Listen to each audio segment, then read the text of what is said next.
Welcome back to UNOrthodoxY, the podcast where we question the rules, the roles, and the expectations we've been handed about healing, growth, and being human. I'm Chelsie. And I'm Sheldon. And today we're talking about something that feels deeply personal for a lot of people who identify as helpers: therapists, clinicians, coaches, leaders, caregivers. The idea of the wounded healer. It's a belief that somehow our pain, our wounds, our lived experience aren't just baggage, but are part of the reason that we're able to show up for others in such a meaningful way. But here's where it gets unorthodox.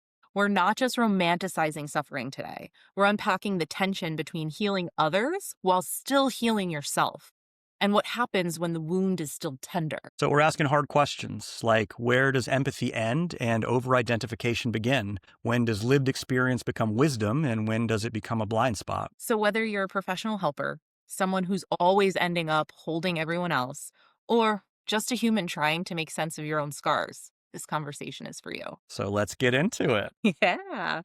Um, so I had a couple of questions for you, Sheldon, and then maybe we can kind of just talk about it. But like when we first dubbed the coin or term wounded healer, what would you say it means to you, and where did you first encounter it? Well, yeah, so I first encountered it actually in college.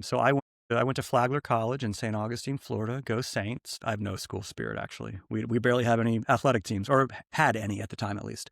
But I majored in philosophy and religion, but there was also a youth ministry minor. And that's actually kind of what drew me to that school in the first place. And in one of our youth ministry classes, I'm assuming it was our pastoral care class, this concept came up, the concept of the wounded healer. And I think for me, like when I first like heard about it and learned about it, it immediately felt powerful. I mean, even the name itself is just very evocative, right? Like it seems to kind of draw something out of you in some way. But just this recognition, especially like for me at the time and currently, in a Christian context, it immediately, of course, makes me think of Jesus as like the ultimate wounded healer.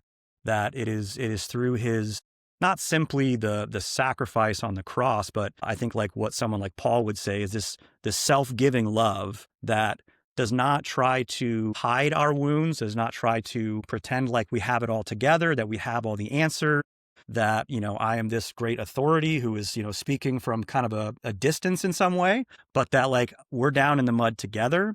It is again, this self-giving love that recognizes that like we are all hurt in some way. And if we can find a way to share our pain, that we can find a deeper level of healing, not by ignoring our wounds, but actually by like being able to talk about them and carry them with and for each other. Yeah, that's beautifully said.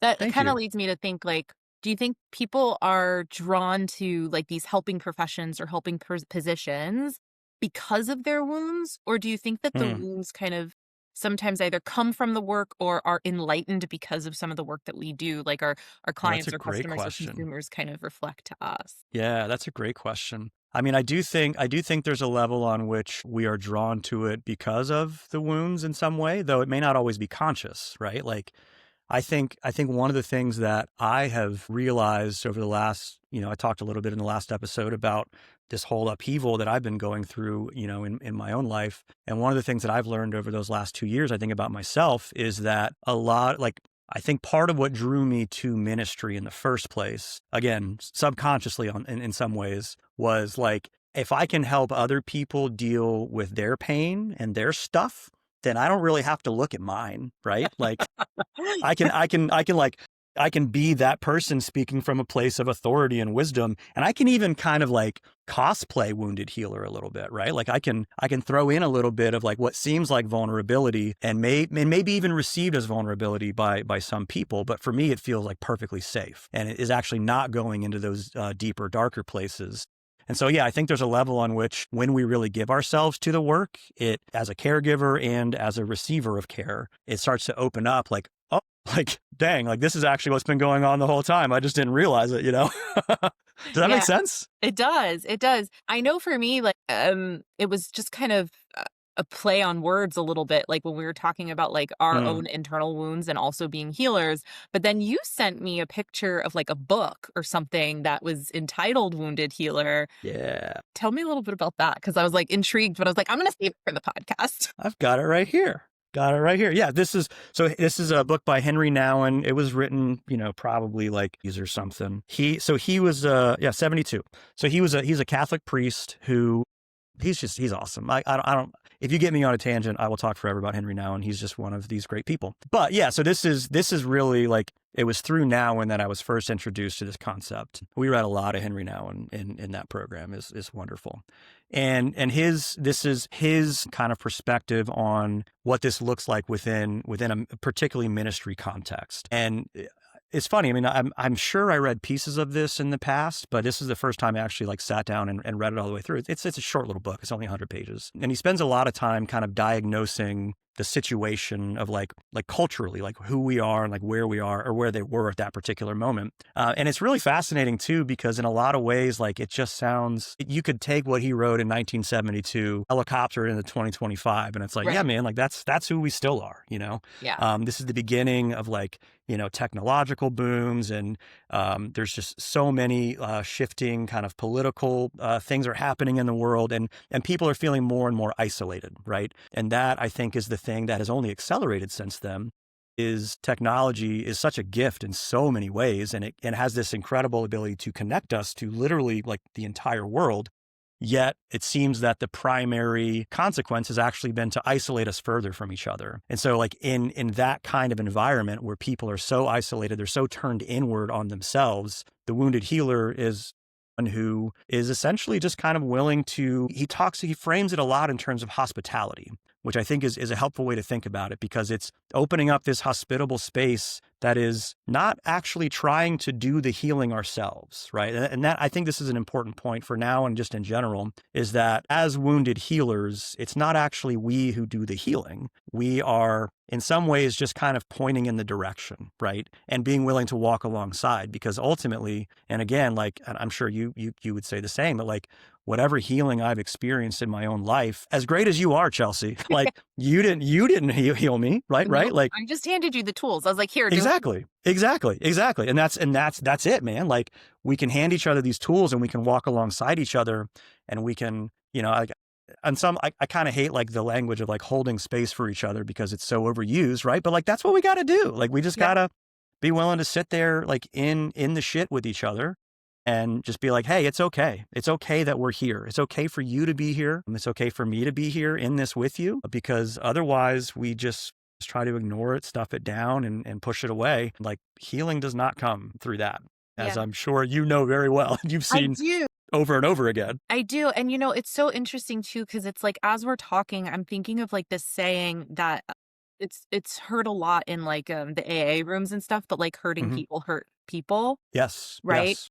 And so it's just so interesting, because when we're the healers, if we're hurting, we're not hurting others, right? Like Right. we are holding that space. We Right. are, in a sense, like putting our shit on the side while we're Yeah. with our, what do you call your people as a pastor? Your congregants, right? When you're with your congregants and I'm with my clients or patients, and like when us as the healing people, we kind of we have to like put our stuff in the Yeah. back seat so that we can hold that Yes. space. And, so when, with that question of like, do we do the work that we do because we've walked through some of that fire?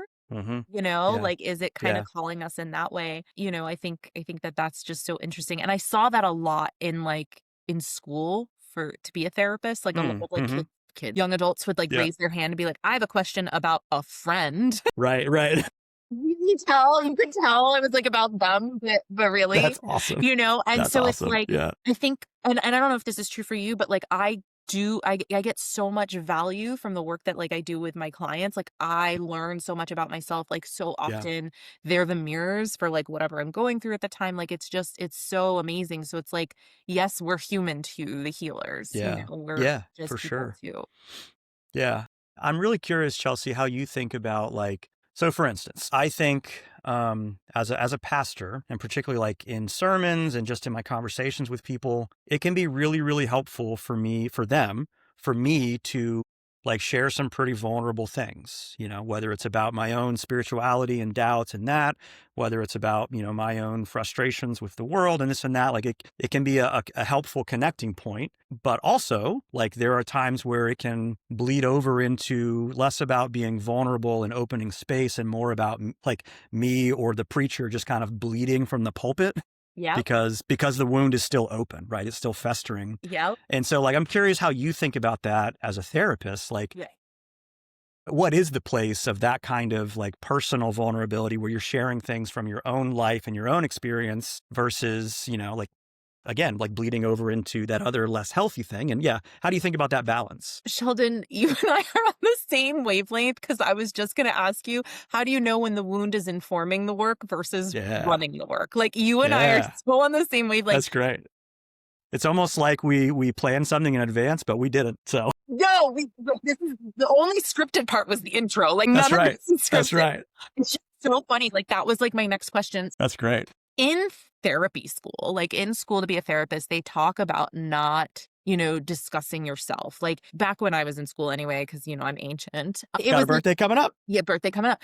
They even said like not even to have like a picture of your spouse on your, desk. Whoa. Like Yeah. you need to be a blank canvas. Like some people would be like not even wear a wedding band. Like it was just, you don't talk about yourself. Like you need to be a blank journal for these clients. And I subscribed to that, right? Like, and I understood why. But then when I sat in the client chair, it felt so clinical Yeah. and it felt so sterile. And I was like, who is this person? Why am I going to share my fears and my angst and like some of the things that I'm shameful of? And I don't even know if they're a cat or a dog person. Like it was so weird. It was so uncomfortable. And Yeah. so through the experience, I've learned to kind of like pedal and like navigate how much to kind of disclose, when to disclose it, Yeah. and like when is it to like help the client, whether it be to like build that rapport, like, oh, I get it because Right. Right. I'm human as well. And, drawing on my own personal experiences to kind of talk about like maybe an abstract concept of like, here's an example of what I mean, versus I'm currently going through something and now I'm disclosing it and talking about it. So when I'm in session, Yeah. I want to say I'm not perfect. So I want to say like 99% of the time, I won't talk about struggles I'm currently going through. It'll be things that I've already experienced in the past and got on the other side. So that does two things. It builds rapport, it lets you know I'm human, and it also instills hope because I got through it. Right? We can get through this Yeah. together. I've been where you are and you can be here now too. Like, Yes. yeah, Yes. that's great. Yes. And so kind of that question of like, how is the wound informing versus running? I think for me, like I let my emotional energy kind of be a barometer, like an indicator light on a car, like a check engine light, So if something's hitting me, it's also probably hitting the client. And if it's Yeah. not, like if oh, I'm picking up on some, discomfort or some angst or whatever, and they're like, no, I'm totally fine. Either A, they're lying, which is usually not true when you confront them like that, or B, there's something deeper going on inside me. And so I either talk to like my supervisor or my therapist or whatever about why did that trigger me, but I won't bring it up in session. Yeah. No, that's really interesting, and that makes a lot of sense. And I'm thinking back, like in our therapy sessions, and like, because I know there were times that you did share, I don't think anything like insanely personal, right? But like there was definitely, you would share certain things that were like, yeah, listen, man, like I've been there, like this is my experience, and it's different than yours, but it's very similar, like, and that is very helpful. Yeah, there's a way in which like being willing. So like, for instance, I think the thing that I learned in therapy, particularly with you, I mean, I knew was the case all along, right? And I think exactly to your point, that clinical feel, if it's overly clinical, like there's going to be a block there. At least there was for me, rather. Let me just put it in those terms.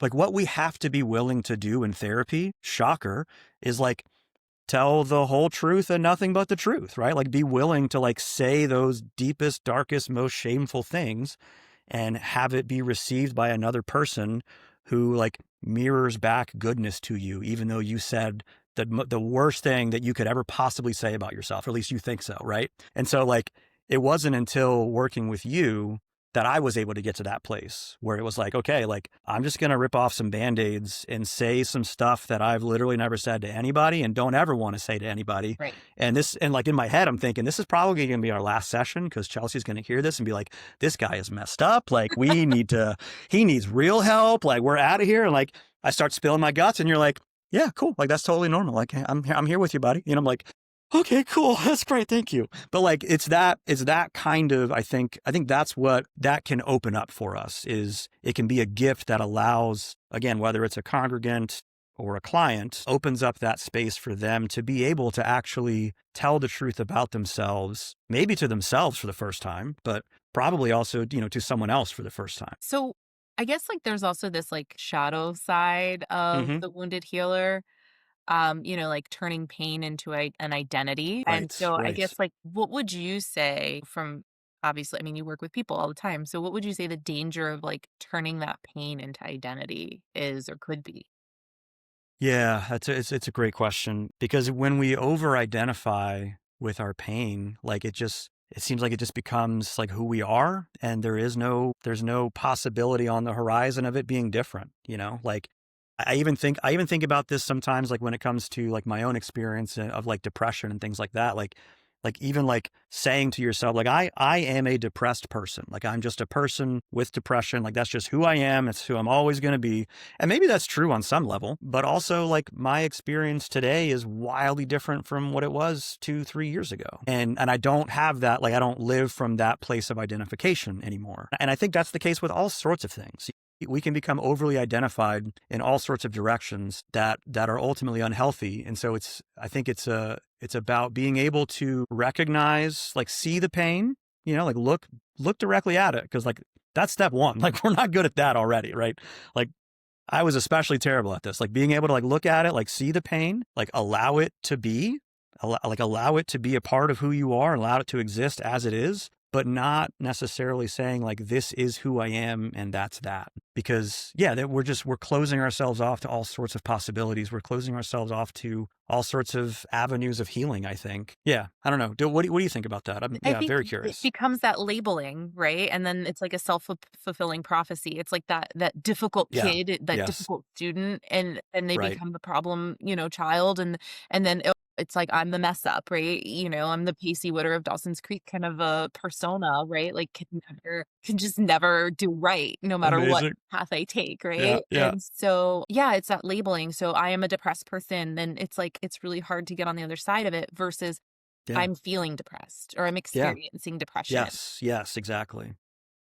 Yeah. Yeah, I know there have been so many times where like you get like 2 or 3 like super sad people together and they just start talking about how sad they are, right? Like it feels good on some level, but also like it can just take you down even further because you're just like, yeah, okay, like I guess everything is terrible. Like everything is Yeah, terrible, misery loves Like company, yeah. yeah, exactly. Right. Like exactly. Like, there's some kind of comfort there to it, but like, yeah, I mean, I think back on so many like conversations with people, and of course it's not a criticism because like I didn't have an ounce of hope in my body, like it wasn't there. So Yeah. I don't know like how I could have done it differently, but it also is not helpful to just like sit in the mud and just be like, all right, this is where we live. We're going to stay right here. Let's be here Creating a whole together. identity off of Yeah. pain. Yeah. So the other shadow that I was thinking of, you already kind of like alluded to it, this kind of staying busy to like fix Mm-hmm. others, right? Yes. How do you think we fall into that, number one? And then how do we get out of it? Yeah, man. You're like, I don't know. Tell me when you figure it out. Yeah, right. I'm working on it, Chelsea, as you know. No, I mean, yeah, that is like that is the story of my life, dude. I mean, it is the story of my life. Like I literally am thinking back even to my time in college, like in that youth ministry program, one of my just wonderful mentors whom I still just love dearly, Lester, if by chance you listen to this, I love you so much. You're Send it amazing. to him. I will. He like, I was a full-time student, was volunteering with this youth ministry organization, doing a lot of work with them. I was like a team leader, this and that. Plus I had a job and like all of these other things, like like we would get together pretty regularly. And he like pulled me aside one day, like to get together. And he lifts up his shirt to show me his hernia scar. And he's like, Sheldon, if you don't learn how to slow down and like listen to what's going on inside of you, like this kind of thing is going to happen to you. Right. Like, and it's so easy to fall into that because Like, I'm terrible at saying no to things. It's part of, it's my personality in all sorts of ways. But what happens is it's very much a strategy just to not deal with the noise and the pain and the challenge of it all. You just want to go to where, and even like, especially today, like we just have distraction after distraction right in front of our faces. Anytime we want to ignore what's going on in here, like we just pick it up and that's that. And that's another kind of busyness, even if we're sitting on the couch, doing nothing, right? It's another kind of distraction from it. So I know for me, like it was just super easy to fall into that because that's also like what we tend to reward in this culture is people who are moving a mile a minute and accomplishing 17,000 different things at once and, being all things to all people, as the Apostle Paul would say. So it's just so easy to get into that because that is our culture. That is a very efficient way of ignoring your pain while still looking like a productive member of society, Yeah. right? Yeah. It's so hard to look in the mirror. It's so It's so hard to sit hard. in the stillness and Yes. be like, this is what's hurting me. When it's so easy to just deflect and like shift the focus to someone else. And then, like, and of course, you know me, I love talking about this. And then there's the level of like codependency too, right? Mm-hmm. Where it's like, Mm-hmm. if Yeah. I'm Yeah. the fixer and if Yes. I'm not Totally. fixing someone or something, then who am I? Right. So I'm Right. That becomes totally the identity. codependent on that dynamic. Yes. Yes. No, that's beautiful. No, you're absolutely right. Like that is again, like I can fix everybody else in the world. That way I don't have to pay attention to this. I don't have to do that hard work of looking in the mirror. And like literally, it is hard work. Like I challenge people. Like literally look at yourself in the mirror for like a minute, Like it's 30 hard, dude. seconds, bro. 30 seconds. Seriously. It's hard, man. So It gets hard. uncomfy real quick, Yes. real quick. And But I would even, like, add to that, like, and this is mhm, totally off the topic of the wounded healer, but, like, if you're looking in the mirror and you start noticing, like, all the negative things about yourself, like, shift out of that. And, like, yeah, instead of, like, yes, noticing, like, the night, "Oh, I hate this about my skin," or whatever, like, either neutral or positive, but, like, stop yeah, harping on yourself. yeah, for sure. Because that is the number one thing we do as soon as we look in a mirror is we look for the flaws, right? Like Mhm. we are intentionally looking for the flaws to fix them before we go back out. But yeah, I mean it is literally like it is hard just to do that. And so I think yeah, like on the question of like what would you say, like how do you pull yourself out of that? That's what you do, man. Like you you find someone who can. I mean, I think we need people. We need people in our lives to be able to talk about things with, and we need, and this is I think especially true for men because women tend to just be better at this in general, but like need friendships that are like truly like vulnerable spaces where we can talk about like hard things and even cry together, like dudes, like go cry with your homies. It's the best, man. I'm telling you. I like I had an experience a few months ago. I was like with two of my best friends in the world, and one of them had a medical emergency, and then like me and my other friend, like we were there helping out and doing the thing, and it was like incredibly like high emotion, this and that. And once things finally calmed down, like the one dude was receiving the care that he needed, and me and the other friend, like we just like stayed back and cried together for an hour, like literally. And I'll cry talking about it. Like it was one of the most beautiful moments of my life and beautiful experiences of my life. And like, that's wounded healing, man, and we were it for each other. Right. It wasn't like, and that I think is the other dynamic here is that once you kind of tap into it, it becomes this reciprocal thing, right? Where we can be that for each other at the same time. You're, like, on my I was gonna be like, "Well, who holds the healer when the healer is struggling?" Well, boom, here we go. Yeah, man. We're, For like, sure. right For there. sure. No, like we all need those people. We Yeah, all need those people, no matter yeah. what. I had one of my girlfriends be like, "Who wants to go scream in the woods together?"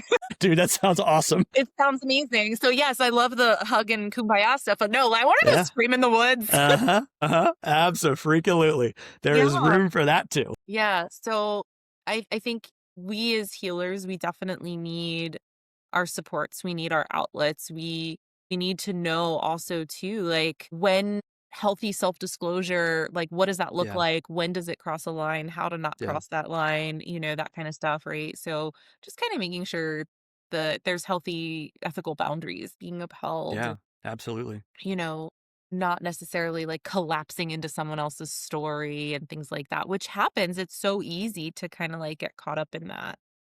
Yeah. Yeah. I don't know if you've seen the show Shrinking at all, but this is kind of a constant tension in this show. Is one of the therapists, it's a group, therapy group, and one of the therapists, he tends to do that way too much. And sometimes really beautiful things come out of it, but most of the time it crashes and burns. Yeah. But then one of the other, like the main therapist guy, the Harrison Ford character, he is very much the much more classical, like keep a distance, clinical. We don't interfere in people's lives, and so they end up kind of coming closer together, right? Where they're both recognizing that the extremes of this are not good, they're not healthy. Yeah. But if there's a way that we can keep a little bit of distance, especially in a professional setting, but also invest ourselves in our stories and come from that place of woundedness, that some real beauty and growth can come out. Yeah. It's kind of like allowing the wound to become wisdom versus being a Yeah. trigger. Yeah, dude. Yes. Yeah. That's great. Allow the wound to become wisdom. Yes. That's gonna be one of the shorts right there. That's good. And so I think that that also like answers my other question too. Like, do you believe that a powerful healer can heal without being fully healed themselves?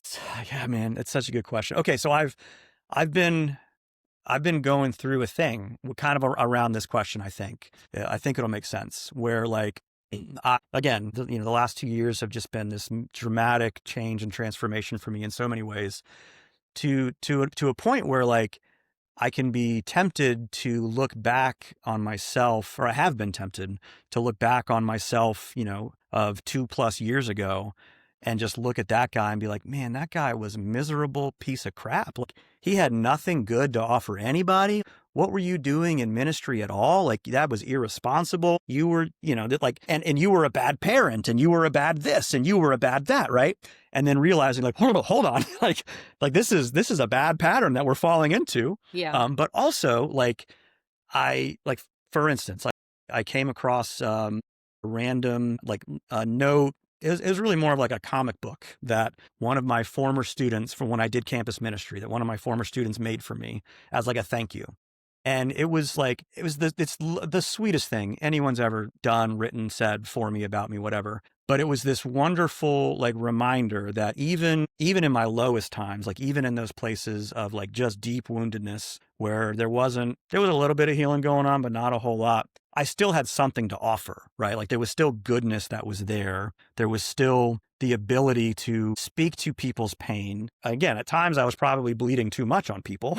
But I do think it's possible on some level to still be a part of people's healing, even when I'm not fully healed, right? Like, what does that even mean? There's no way, like, we're not going to get to fully healed, like Mhm. ever, I don't think. So we can't wait for this magical, Right. like, oh, you finally arrived at the place where now you can help facilitate other people's healings. Yeah.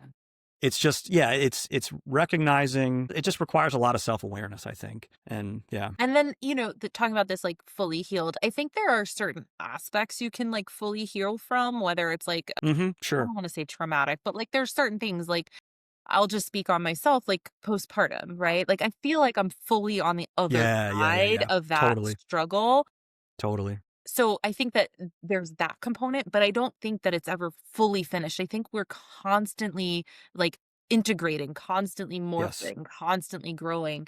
And so, and also too, I think different stages of your life can trigger old wounds that maybe were Mhm. dormant or Yeah. healed for a while, Totally, right? totally. And I see that a lot, I guess, because I work a lot with postpartum and perinatal population, but I see that a lot like with birth. When women get pregnant or when they're freshly postpartum, like other things pop up that they're like, this didn't bother me for years. Why is this bothering me Mm, all of a sudden? right. Becoming a parent where certain things never bothered you, but now through the eyes of a parent, it's like, wait a minute, I'm seeing this differently now. And so that's Yeah, kind of that like constant integration, constant metamorphosing and shifting. right. So so if someone's like listening, and they're worried that they're too broken to help others, what would you say to them? I don't think there's anything such as too broken, I think like we're all broken in our own little ways for sure. But yeah, you're not too broken. B, just like man, we got to learn how to be gentle with ourselves. Like we're so hard on ourselves. We're like, most of us are so much harder on ourselves than we are on anybody else in the world, at least internally, which is crazy because like we see how hard people are on each other, right? People like, we're not generally great to each other out there in the world. We just look around, but like, we're really, really hard on ourselves and our failures. And I think the thing that has been maybe the most helpful for me is all of those things about me that I like hated for so long and that were like those triggers that like could start those shame spirals of like, you're a piece of shit. Like, why are you still like this? Like, why can't you be better? Blah, blah, blah. Is like being able to turn it around in a direction to where those suddenly become not the terrible things about me, but like these are the places where growth can happen. Like these are the opportunities, right? Like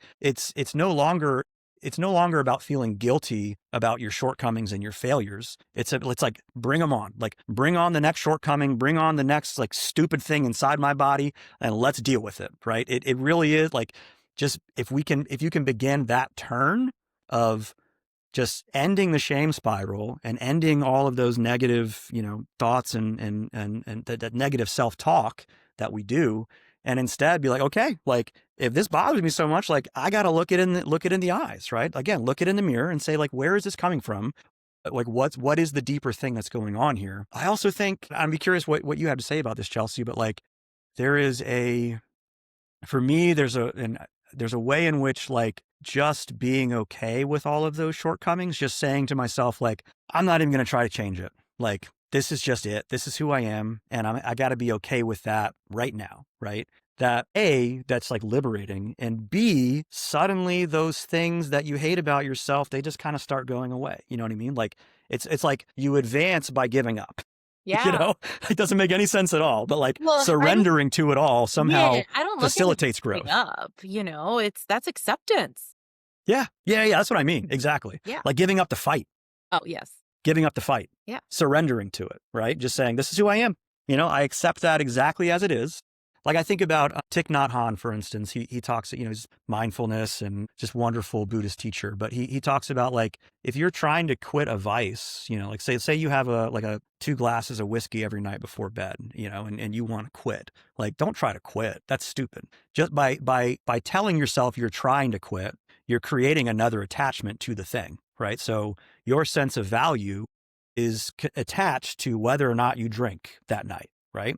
So instead of trying to quit, just do it mindfully, like literally, like as you're drinking, like narrate to yourself, like, I am drinking this whiskey now. I am setting my whiskey down or like you take it even further, like I am putting poison into my body, Yeah. just like literally, like mindfully, like tell yourself what you're doing, like recognize, just notice it. Don't judge it. Don't add value to it. Don't say it's good or bad. Just notice it, observe it, and be fully present with it. And he's like, do that every night and see how much longer you keep drinking whiskey. Like it, just accept it. Just again, no judgment, no value attached to it one way or the other.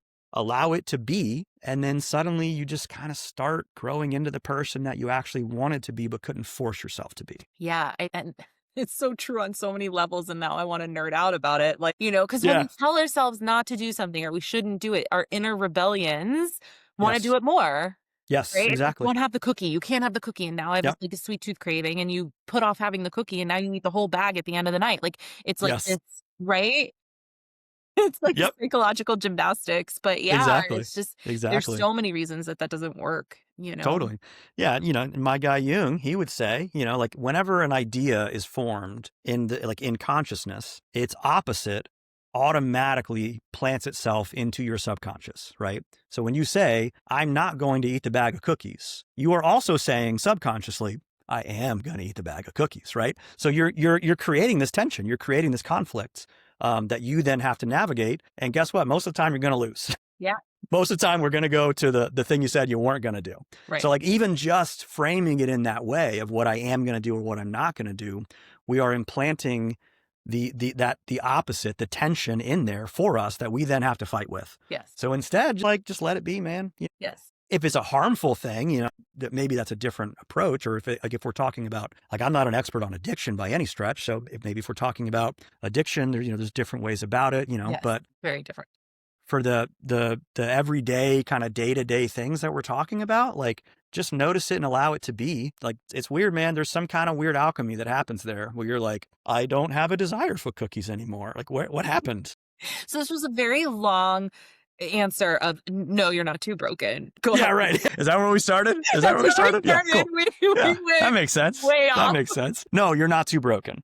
Yeah. So I guess my last question for you is what would it look like to normalize healers being human without glorifying the suffering? That's wonderful. So I of course think about this in terms of, like my church world. I think we need pastors who are able, like, when it comes to preaching, who are able to preach in a way that is not just like a lecture of here's what to believe, here's what to do, here's the truth, and I'm handing it to you prepackaged, but are willing to ask questions, entertain questions, share about their own faith experiences and their own doubts and their own struggles, in healthy ways. But to open up that space, because I mean, like, the church, for so many people, church just isn't a safe space. Like, it's just not at all, especially for LGBTQ people, but for a lot of people in general. It's not a safe space for all of the questions that people have, all of the doubts that people have. I mean, like, I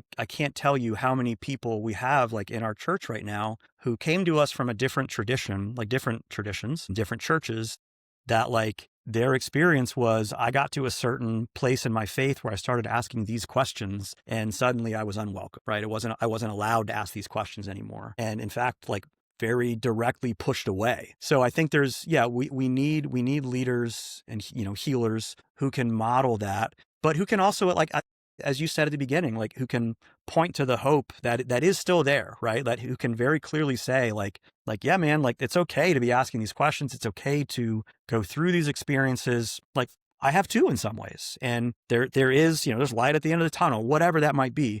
There is hope, and we can embody that in everything that we do. And again, like, it's that radical hospitality that I think we are called to in the church. There's that, man, we're doing so badly at that in so many ways, but radical hospitality in the sense of just, like, whatever you're going through, like, whoever you are, it is welcome here. You are welcome here in the fullness of who you are. We're not going to ask you to be anything other than who you are. And in fact, what we're going to help you do, hopefully, is, like, help you slowly peel those masks back, right? And just kind of be.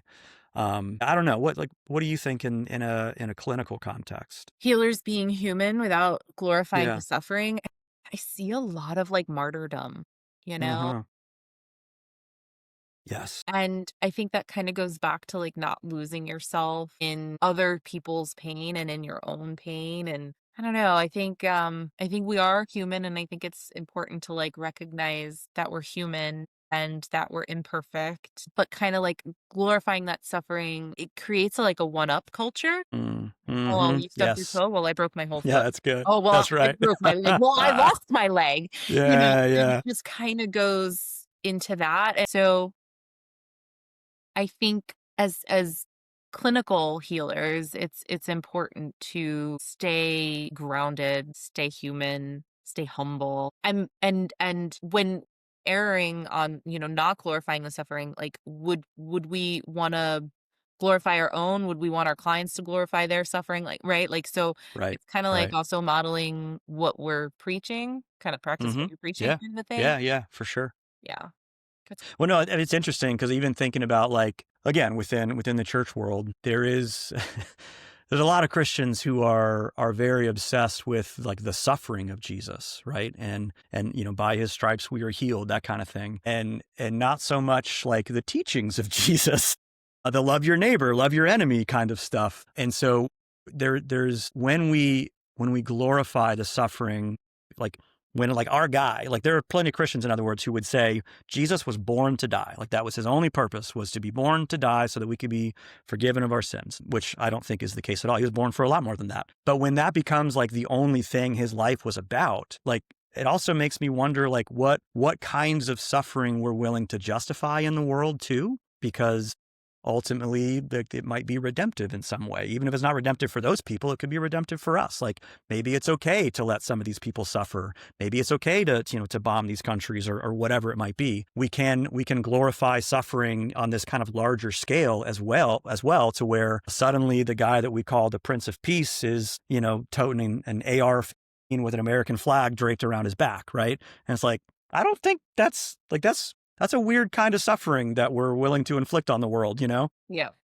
Because again, like it's about the self-giving kind of love, the self-emptying love too. I mean, that's the language that Paul uses, is that Christ emptied himself of divinity. And so it's making me think about just the way that we talk about even like just these bigger ideas, you know, in culture and like specifically in the church around suffering. And then I think it also leads to like, there is, again, like I fell into this myself, as I just mentioned a minute ago, but like there's this temptation to like the I once was lost and now I'm found. Like I was the worst sinner in the world, and I was this and I was that, and now I'm perfect and whole, you know, thanks to the blood of Jesus. And it misses all of the nuance in the middle, right? It misses all of I think the beauty of even that messiness and the challenge and the struggle to actually find some healing, you know, because there is real beauty in the struggle too. Like as I look back on, you know, those, especially the last couple of years, like it's been some of the hardest stuff I've ever had to navigate, and it's been so freaking worth it and beautiful, and like it's the greatest thing in the world, you know? And through struggling and through suffering comes strength and Yes. wisdom, kind of Yeah. like what we were talking about earlier too. Yeah. The wounded healer. Yeah. So yeah, I think we'll be back next month with a new topic. But this was our second ever episode. I think it was a success. We'll have to script a sign off the way we scripted a lot. That's right. Good call. Yeah, so like and subscribe if you really like these topics. Write in. We can do some Q&As if you have topic suggestions. We would love it. Totally. We've got Sheldon, who's a theologist, pastor, and myself, a holistic Jewish therapist. So it makes for quite some interesting topics. Heck yeah. But yeah, I think we'll sign off now. Awesome. Bye, guys.